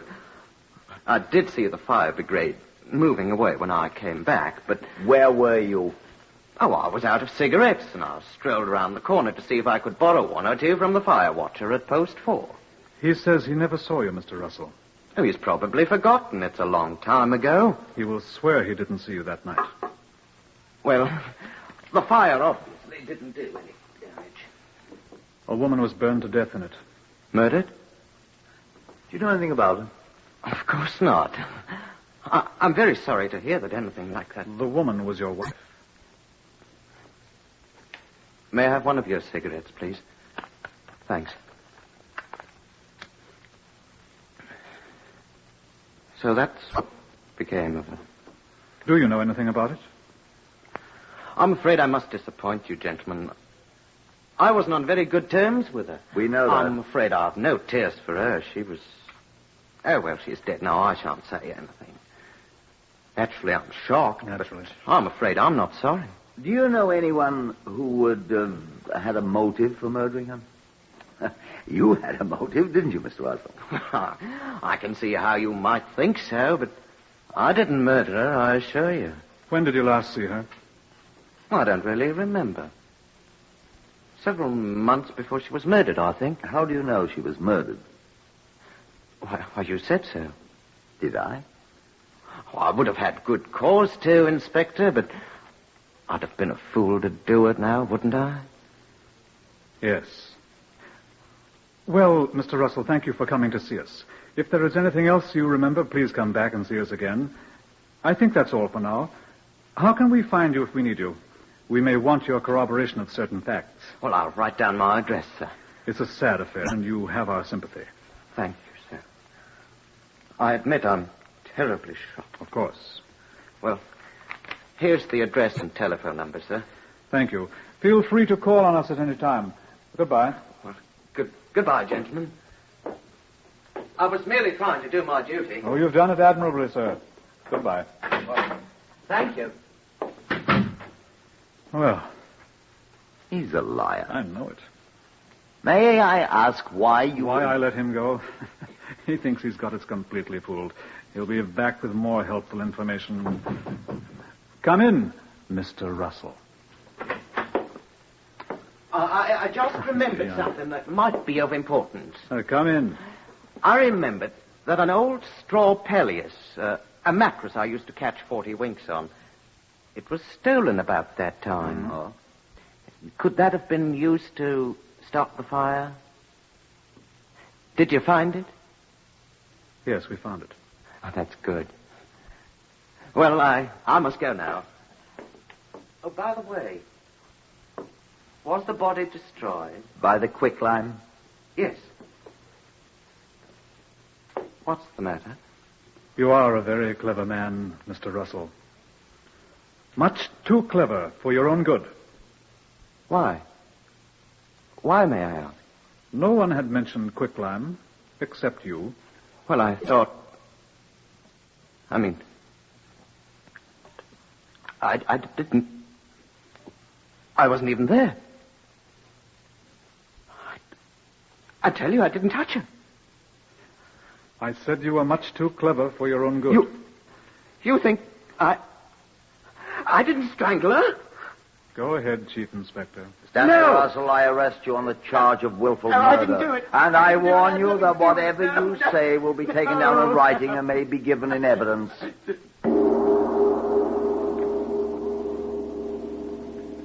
The crime. The painstaking evidence Scotland Yard had collected, together with Stanley Russell's own statements, were sufficient to convince a jury that he had murdered his wife, Hope Russell, and burned her body. All his allegations of misconduct on her part were proved completely false. It was demonstrated at the trial that he had planned the murder for a long time, and having found a convenient time and place, had committed it. The verdict. My Lord, we, the jury, find the defendant guilty of willful murder. The sentence. Prisoner at the bar, stand up. It is the sentence of this court that you be hanged by the neck until dead. And may God have mercy on your soul.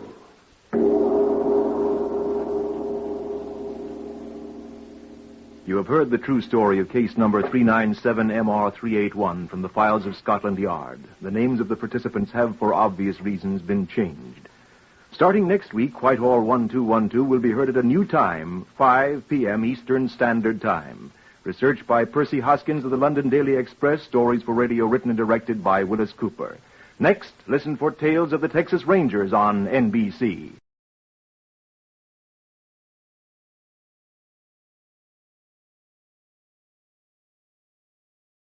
Wheaties presents Night Beat.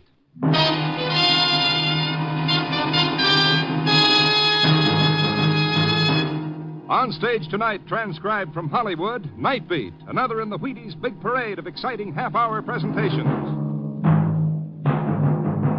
Night Beat.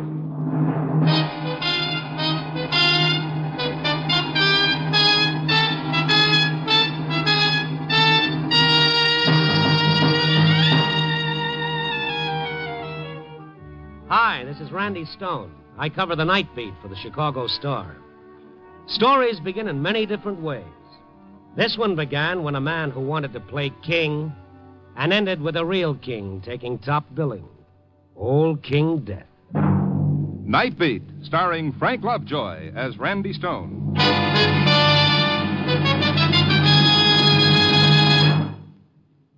Wheaties flakes are not very large, but my, what they have for you. They've got vitamins and minerals and protein galore.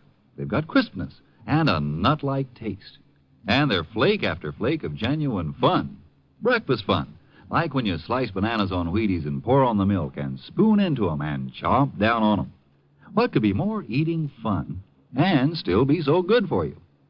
Why, every Wheaties flake is a whole kernel of wheat. And you know how much whole wheat does for you. Breakfast of champions. Breakfast of kids. Breakfast of grown-ups from coast to coast. No, Wheaties flakes are not very large, but you dig into them first thing in the morning and they'll still be with you long toward noon. And that's a promise. Buy some Wheaties. Buy lots of Wheaties very, very soon. And see how Wheaties at 7 can help at 11.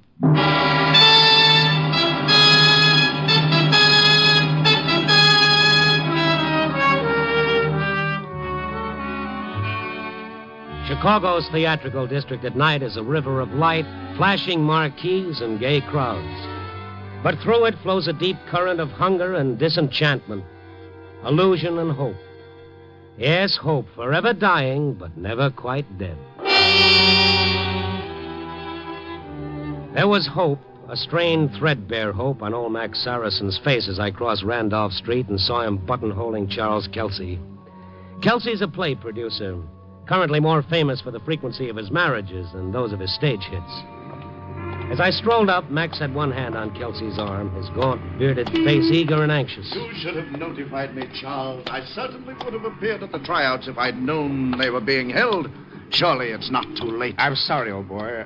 Oh, hello there, Randy. Hiya, Charlie. Hello, Max. Charles, listen. You know my work. Remember my performances in the Theatre Guild Shakespeare Festival? Me King Lear, me Richard III were acclaimed as the Max, greatest. yes, but that was over 20 years ago. And it was I who asked that grand old man of the theatre, Frank Gaydosh, to take you on as an assistant. If it weren't for Can't me... you understand? Henry IV has already been cast. What do you do with a fellow like this, Randy? Henry IV? Don't tell me Shakespeare on Randolph Street. Why not? In modern dress and a few sensational innovations that I promise you, Randy, will make Chicago sit up and take notice. Well, maybe you got something, Kelsey. I promise you they will sit up and take notice, Charles, if I do King Henry for you. It cannot be too late. Oh, you said yourself it'll be... Max Saracen paid no attention to me. His haunted eyes were fixed on Charles Kelsey, and his tall, angular figure towered over us as he pleaded with the producer. The old actor had a single-track mind. I'm sorry, Max. But I could see that as far as Kelsey was concerned, it was going in the wrong direction. It embarrassed me to hear him plead with Kelsey, for the old man had once been great. Shakespeare's kings from Priam to Claudius. I've said all I've got to say to you tonight, Max. Now, if you'll kindly remove your hand from my arm... I'm not asking for any major part, Charles. The part of the king is fairly minor in this play, but it was made for me. Max, for the last time... Charles, please, I need it. Oh, you old relic, you. Do I have to use force? Oh, cut out the rough stuff, Kelsey. Don't! Move! Nay, hold!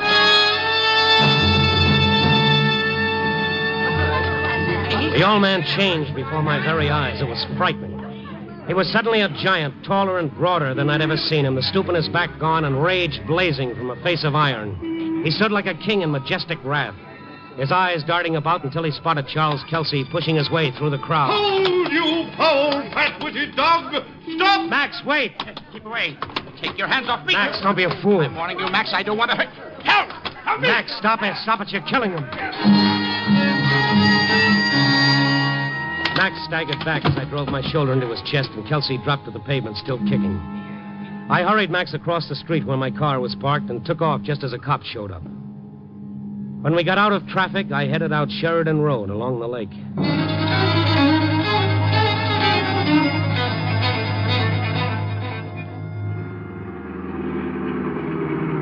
A nice cool breeze blowing off the water, Max.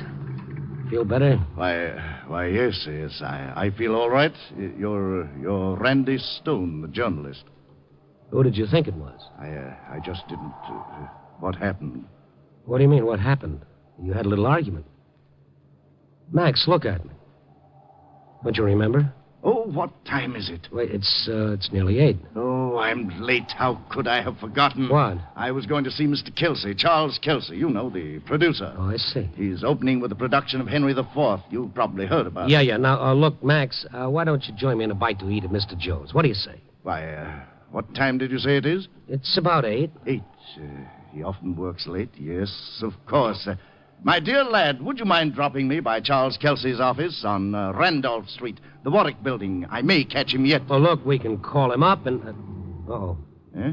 What is it? A police car just pulled in behind us. Some Eagle Scout must have taken down my license number. What do you mean? Why? Max Saracen?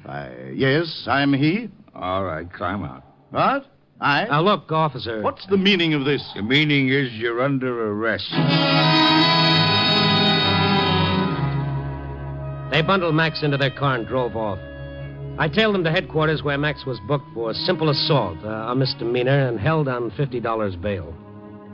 I found a telephone and called up Max's home. His wife answered. She broke down when I told her what had happened. Well, how could he? He was depending so much on getting a part of Mr. Kelsey's play. It meant everything. Well, Max isn't well, Mrs. Saracen. The quicker you get him to a doctor, the better off he'll be. I can't. Going crazy trying to make ends meet. Trying to pay my doctor's bill. Well, look, don't worry now. I'll see what can be done.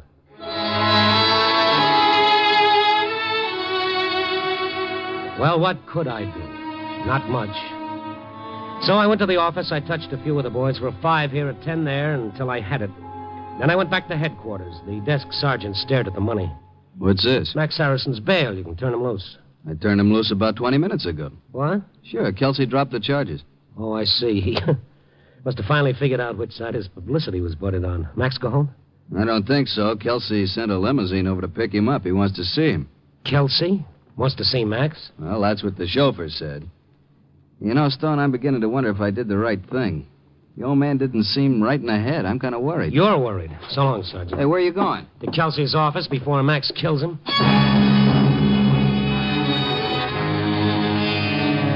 I couldn't imagine why Charles Kelsey would want to tempt fate by bringing Max to his office. But whatever the reason, I was too fond of the old actor to have him run the risk